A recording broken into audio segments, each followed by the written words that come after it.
Continuem amb una sardana d'Isabel Medina, nascuda a Mataró l'any 1966.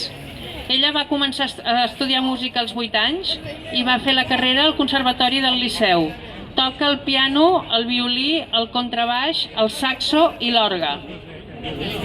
El talent femení al màxim, a l'excel·lència. Ha tocat en diverses orquestres i cobles i és directora de l'Orquestra Jove i l'Uro. També toca el contrabaix als Pastorets de Mataró i és autora d'obres per orquestra, piano, violí i tenora. Ha guanyat diversos premis en concursos de composició, un d'ells amb el concurs de composició per a música de cambra de Joaquim Maideu. I s'han fet ballades monogràfiques només amb sardanes d'ella, d'Isabel Medina. Doncs d'Isabel Medina interpretaran a la Cobla del Baix Llobregat sardanes a Tiana, evidentment dedicades a aquesta població del Maresme. Us animem a tots a ballar, ja sabeu que la sardana és una rotllana oberta a tothom.